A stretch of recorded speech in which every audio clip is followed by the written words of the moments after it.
Nah, bagaimana dengan orang yang mengasuh? Termasuk bagian dari penggunaan harta anak yatim. Wa man kana ghaniyan, siapa yang kaya, kaya di situ tidak membutuhkan sebenarnya terhadap harta anak yatim itu untuk dirinya. Artinya dia punya kekayaan, punya harta benda yang bisa mencukupkan kebutuhannya. Yasta'afif, hendaklah dia mengawal dirinya, menahan dirinya dari menjangkau harta anak itu. Iffah.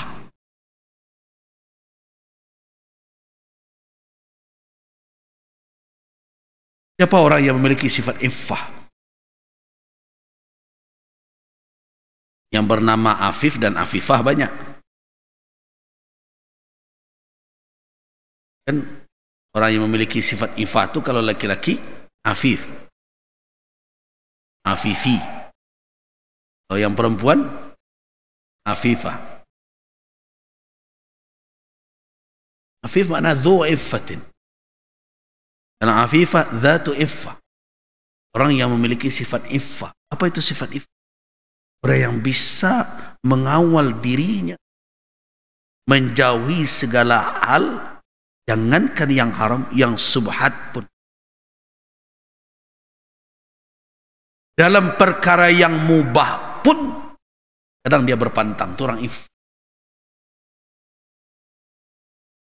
Boleh bisa kadarnya. Yang mantang-mantang boleh dilantuang sesadonya. Orang yang punya iffah. Orang yang punya iffah ini punya sikap wara. Apa? Karena dia sangat peduli dengan apa? Dengan kehormatannya di hadapan Allah dan di hadapan orang. Jadi orang punya sifat iffah ini bukan orang yang pencitraan ya, makna. Orang yang bisa mengontrol dirinya, syahwatnya, sehingga bisa menghindar dari segala hal yang akan merendahkan dirinya di hadapan Allah, di hadapan manusia. Itu iffah, afif.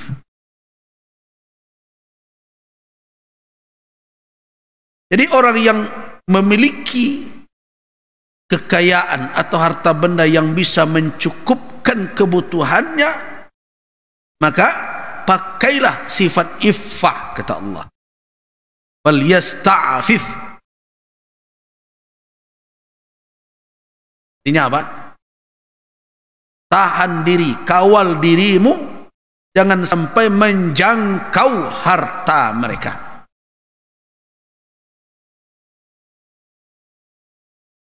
Jadi kalau lado dan diawak, jangan dilantuang harta mereka. Jadikanlah memelihara, menjaga mereka itu bagian dari amal saleh. Dan karena Nabi telah menjanjikan siapa yang menjadi penanggung anak yatim akan bersama dengan beliau kelak. Bahkan kata Nabi bagaikan dua jemari kahatain. Bukankah ketika ada sahabat yang mengadukan kepada Nabi tentang qasawatul qalb, tentang kerasnya hati yang sulit dibawa untuk khusyuk, tidak tersentuh karena nasihat dan berbagai macam, itu tanda qaswatul qalb. Dinasihati dia orang tak jo masuk dah, diingatkan tak jo teguri dah, payah bana hati kau diajak sadar. Lai tahu awak dan salah tapi balantuang jo dan salah. Lai tahu awak dan batu tapi hati tak mau diajak kena bana. Itu tanda qasawatul qalb, tanda hati keras. Nah, apa obat salah satunya? Kata Nabi, imsah ra'sal yatim, usap kepala anak. Tapi bukan mengusapnya saja, usap gitu ya. Tapi tentu mengusapnya dengan apa? Dengan kesadaran bahwa ada anak seumur itu kehilangan orang tua, yang dia belum bisa memberikan pertimbangan kepada dirinya apa yang baik dan buruk untuk dia lakukan, yang masih membutuhkan orang yang menanggungnya, hidup dalam kondisi seperti demikian. Boleh dikatakan dalam kehidupan bergantung kepada orang lain. Nah, bagaimana dengan kita yang sudah dewasa, yang tidak bisa berfikir? Masa tidak pula pandai menimbang baik dan buruk dan sebagainya?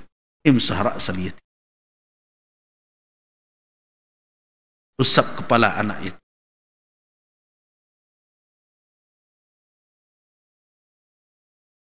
Kata Nabi SAW, ada orang yang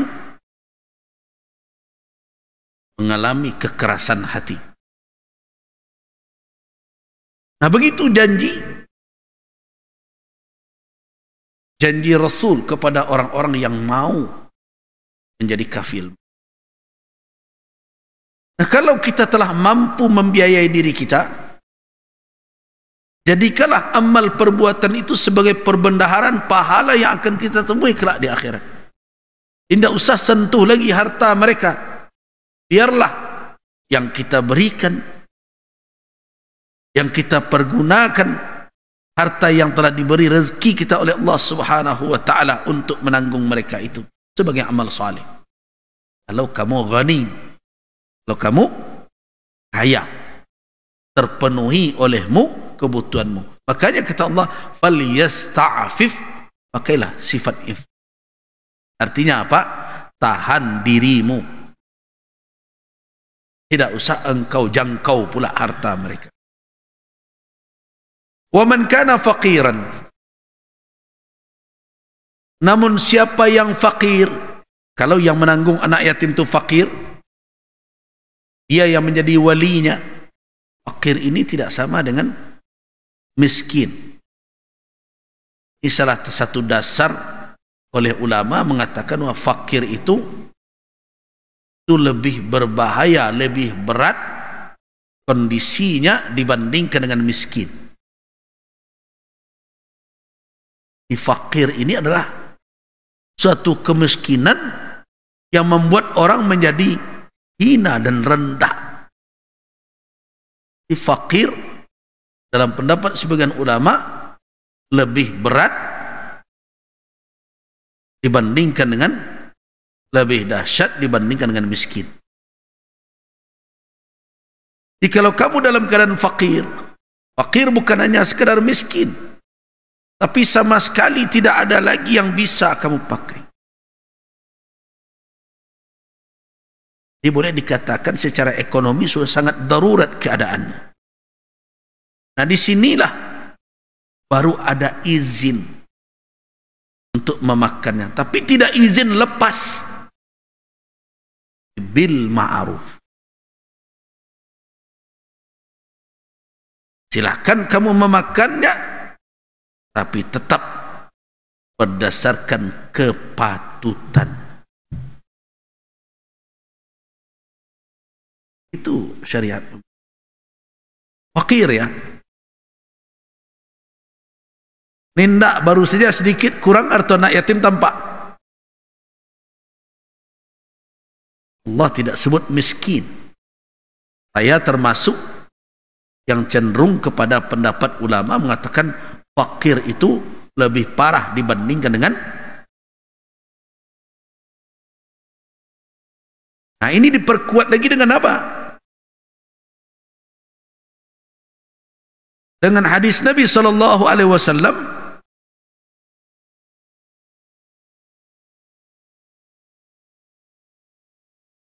di dalam riwayat dari Ubadah ibn Samit,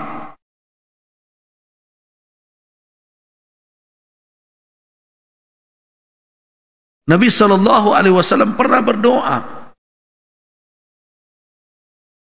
dinukilkan oleh para ulama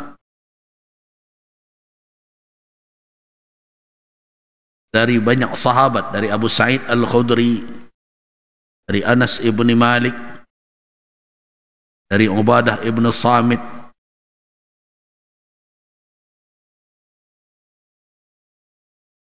Ibnu Katsir rahimahullah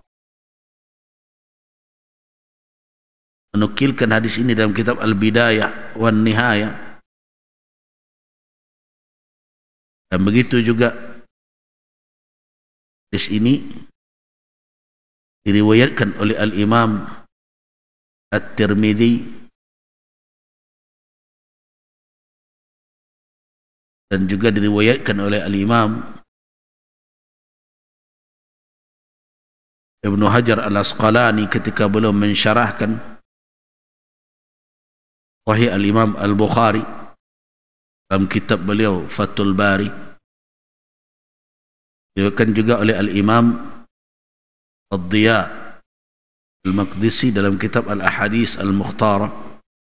Diriwayatkan juga oleh Imam At-Tabarani dan Imam Al-Baihaqi.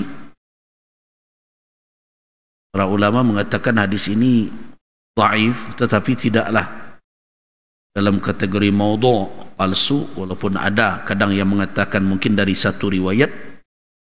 Nabi pernah berdoa, Allahumma ahyini miskinan wa tawaffani miskinan wahsyurni fi zumratil masakin.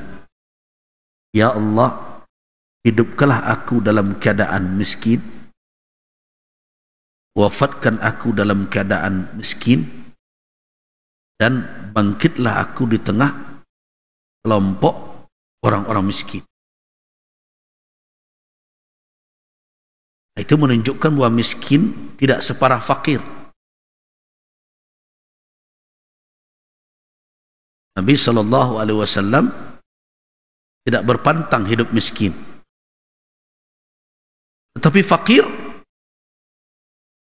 Nabi tidak meminta beliau hidup dalam keadaan fakir, bahkan berselindung dari kefakiran. Perhatikan doa yang dinukilkan oleh Imam Abu Daud.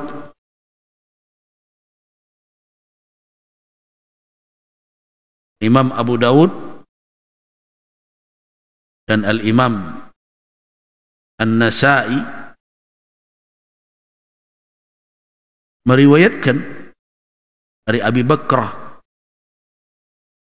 di antara doa yang dibaca di akhir salat, di dubur salat, apa bunyinya doa Nabi?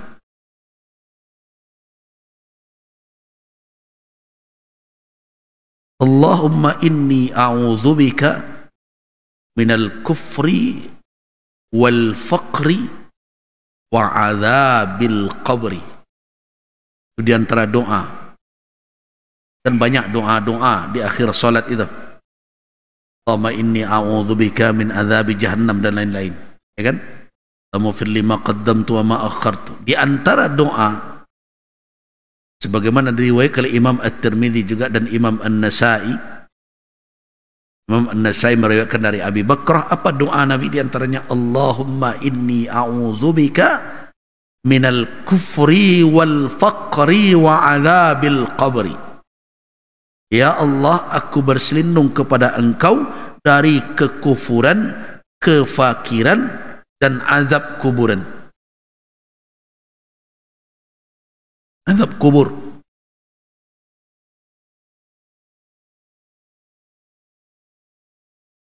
Nah, kalau miskin tidak ada Nabi berlindung dari kemiskinan, tapi Nabi berselindung dari kefakiran. Nah, bertanda bahwa kefakiran lebih dahsyat. Karena itu para ulama mengatakan fakir itu mendatangkan zillah, mendatangkan apa? Kehinaan. Karena itulah makanya Nabi berselindung dari kefakiran. Tapi miskin tidak. Nah, di dalam ayat ini, kapan seseorang diizinkan untuk memakai harta anak yatim kalau dia dalam keadaan fakir?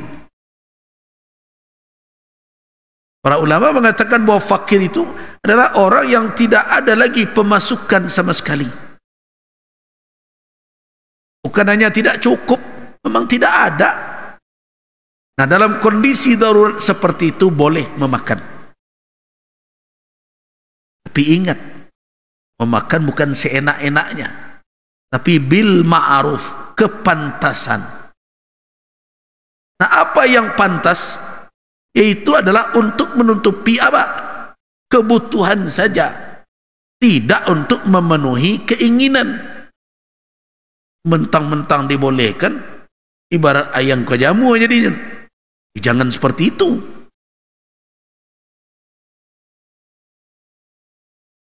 Katanya boleh.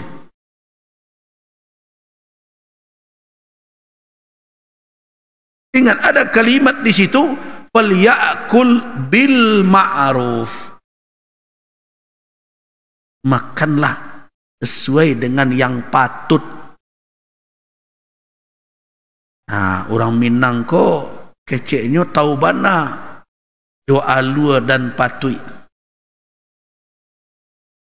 Alur jo patut, ndak patut dia alur doh.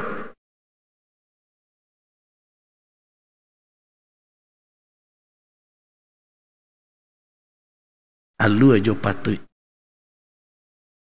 Alur ya. Alur itu bukan malu ya. Alur itu garis. Baris, alur. Patut adalah kepatutan dan kepantasan. Jadi, nah itu, kalau berada dalam kondisi fakir, silahkan makan. Tetapi, makannya bil ma'ruf, sesuai dengan kepatutan dan kepantasan. Jadi jangan yang tidak patut. Nah, bagaimana membatasinya?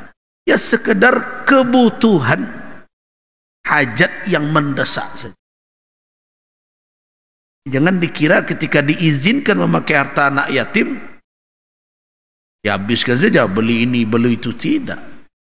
Yaitu yang apa? Yang akan menutupi kondisi seseorang dalam fakir itu. Orang fakir apa yang dibutuhkan? Pokoknya sekedar makan dan penutup aurat dia.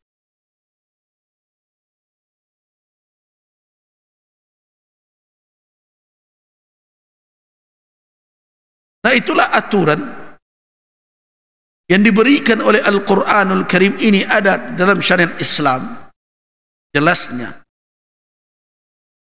dalam sumber ajaran kita, Al-Quran. Apabila seseorang bertanggung jawab atas harta anak yatim, jangan dia mempergunakan harta tersebut walaupun untuk anak itu sendiri, tapi dalam kategori israf,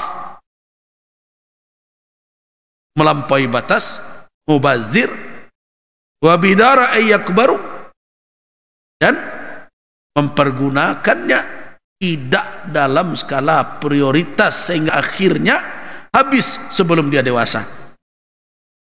Kedua aturan, jangan berlebih-lebihan dan jangan tergesa-gesa. Kemudian apa lagi? Kalau kamu mampu memenuhi kebutuhan hidupmu, tahanlah dirimu untuk menyentuh harta mereka. Pakailah sifat iffah. Yang keempat, kalau kamu dalam kondisi fakir, kehidupanmu sudah jatuh ke titik nadir sehingga kamu tidak mampu lagi memenuhi kebutuhan hidupmu, tentu tidak berlangsung pula kehidupan. Sakit pula dia, mati pula dia karena tidak makan. Siapa lagi yang akan menjaga anak yatim ini? Kan sudah tingkat darurat. Nah, ketika itu kamu dibolehkan memakai harta anak yatim itu, tetapi ada batasnya. Apa batasnya? Kepatutan. Apa pengertian patut itu? Yaitu sekadar untuk memenuhi kebutuhan hajatmu yang mendesak itu saja. Bukan untuk menjadikan kamu kaya dengan harta anak itu.